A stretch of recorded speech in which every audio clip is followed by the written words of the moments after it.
সরকার পতনের মুখে পড়েছেন ইসরায়েলের প্রধানমন্ত্রী বেনিয়ামিন নেতানিয়াহু।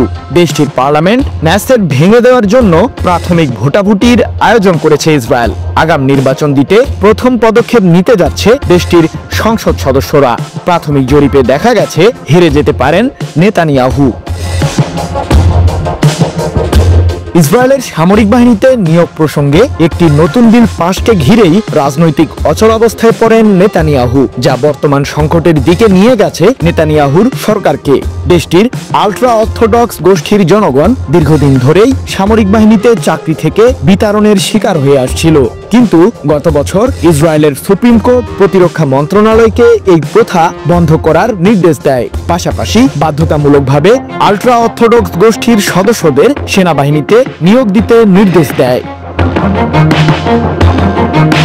তবে নেতানিয়াহুর কোয়ালিশন জোট সুপ্রিম কোর্টের এই আদেশকে মানতে অস্বীকৃতি জানায়, কিন্তু ইসরায়েলের পার্লামেন্টের কিছু আইন প্রণেতা নেতানিয়াহুর জোট সরকারের সিদ্ধান্ত মানতে নারাজ, যাকে ঘিরেই মূলত অচলাবস্থা বাড়তে থাকে। প্রধানমন্ত্রী নেতানিয়াহু বিষয়টির সমাধান বের করার চেষ্টা করেও ব্যর্থ হন, যার ফলে ইসরায়েলের বেশ কিছু ধর্মভিত্তিক দল নেতানিয়াহুর সরকারের পতনের জন্য আন্দোলনে নামে। ধর্মীয় গোঁড়া দলগুলো বলছে বিরোধী দলগুলোর সঙ্গে যোগ দিয়ে পার্লামেন্ট ভেঙে দেওয়ার পক্ষে ভোট দেবে তারা। এমনটি হলে ইসরায়েলে অনুষ্ঠিত হবে আগাম জাতীয় নির্বাচন।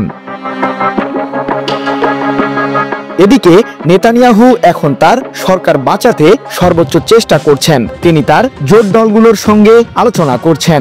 11 জুন যদি পার্লামেন্ট ভেঙে দেওয়ার ভোট হয় এবং এটি পাস হয়, তাহলে আরো 3টি ধাপ পার করতে হবে। এরপরই পার্লামেন্ট আনুষ্ঠানিকভাবে ভেঙে যাবে এবং দেশটিতে আগাম নির্বাচন অনুষ্ঠিত হবে।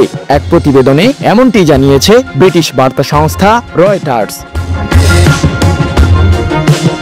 টানা সপ্তমবারের মতো বেস্ট টিস্যু পেপার ব্র্যান্ড হিসেবে স্বীকৃতি পেয়েছে বসুন্ধরা টিস্যু। অন্যদিকে নেতানিয়াহুর লিকুদ দলের একজন আইন প্রণেতা রয়টার্সকে জানিয়েছেন, নেসেট ভেঙে দেওয়া হলে তা কেবল ইসরায়েলের শত্রুদের জন্যই জয় হবে। যুদ্ধের সময় এটি করা ঠিক হবে না।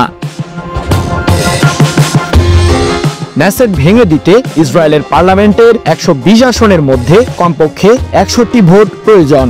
অবশেষে পার্লামেন্ট ভেঙে গেলে পরবর্তী 5 মাসের মধ্যে একটি নির্বাচন অনুষ্ঠানের আয়োজন করতে হবে ইসরায়েলকে। সৃজন মাহমুদ, নিউজ 24।